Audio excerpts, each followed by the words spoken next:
भम भ्रम भ्रमरं भैरवं क्षेत्रपालम्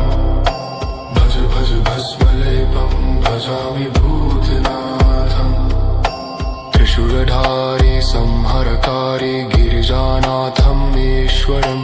पार्वतीपति त्वं मायापति शुभ्रवर्णं महेश्वरम् कैलाशनाथ सति प्राणनाथ महाकालं कालेश्वरम् अर्धचन्द्रं शिरकिरीटं भूतनाथ शिवं भजे नीलकण्ठाय सत्स्वरूपाय सदाशिवाय नमो नमः यक्षरूपाय जटाधराय नागदेवाय नमो नमः इन्द्रहाराय त्रिलोचनाय गंगाधराय नमो नमः अर्धचन्द्रं शिरकिरीटं भूतनाथ शिवं भजे तव कृपा कृष्णदास भजति भूतनाथ।